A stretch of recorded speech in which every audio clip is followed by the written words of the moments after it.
ça n'arrivera pas. Éric Woerth pour Ensemble pour la République. Merci, Monsieur le Président, Monsieur le Premier Président. Bon, on retient des choses positives et puis des interrogations dans les deux avis portant sur le programme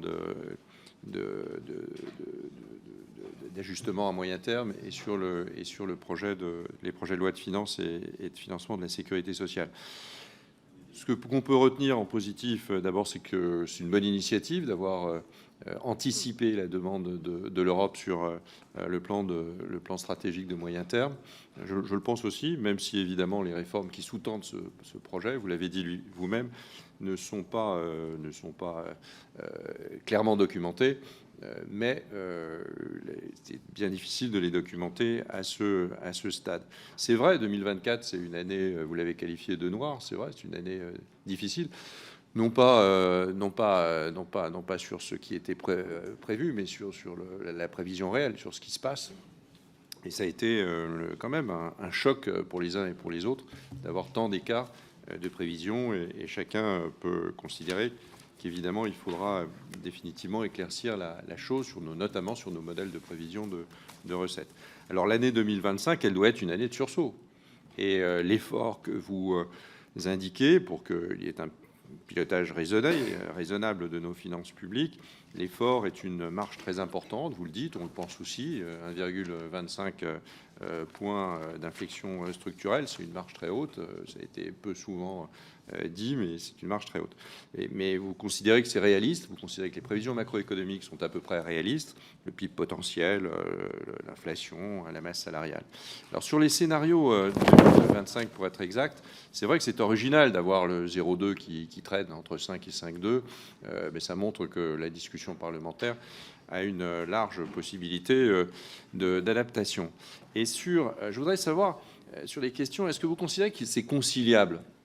Vous dites que sur le plan, que sur le structurel, on a, je termine, que sur le structurel, on a un effort à 70-30 entre les PO et puis la baisse de la dépense. Le gouvernement présente les choses assez différemment puisque c'est en tendanciel. Vous l'avez dit vous-même, en tendanciel, on n'aboutit pas évidemment à la même chose, on n'aboutit pas aux mêmes chiffres et on n'aboutit pas à la même répartition. Merci. Alors, est-ce que vous considérez que c'est conciliable ? Et dernier point. Considérez-vous que l'ONDAM est crédible ? Il est à 2,8. Considérez-vous qu'il est crédible ? Merci. Voilà, je m'arrête là. Alors. Comme vous avez bien fait, monsieur le député, de retenir qu'il y a des choses positives et des interrogations. Et parmi les choses positives sur le PSMT, 1, je suis très content qu'on nous ait fait faire cet exercice et il faudra le reproduire. 2, le décalage de 2 ans est tout à fait justifié. Et 3, l'estimation de croissance potentielle est beaucoup plus raisonnable. Donc au final, ça marque quand même une inflexion, y compris sur la qualité de la trajectoire qu'on dessine. Après, de manière assez logique, mais pas satisfaisante, on ne peut pas dire grand-chose de plus. Et nous sommes sur des informations très lacunaires. Les interrogations sur le fond, je les ai données tout au long de mon exposé.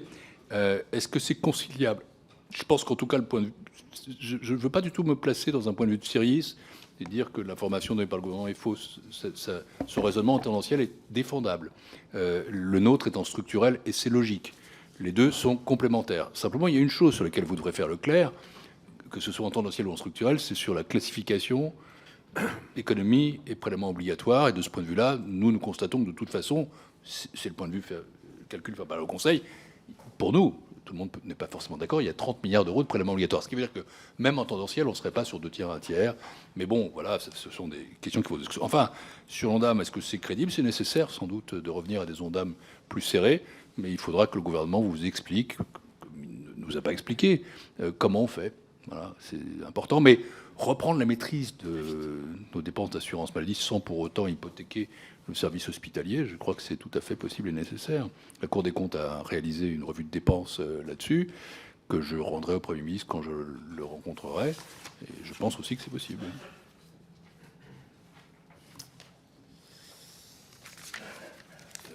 Nous avons fait pendant très longtemps tout de même. C'est qui, vous deux ? Aurélien Lecoq, pardon.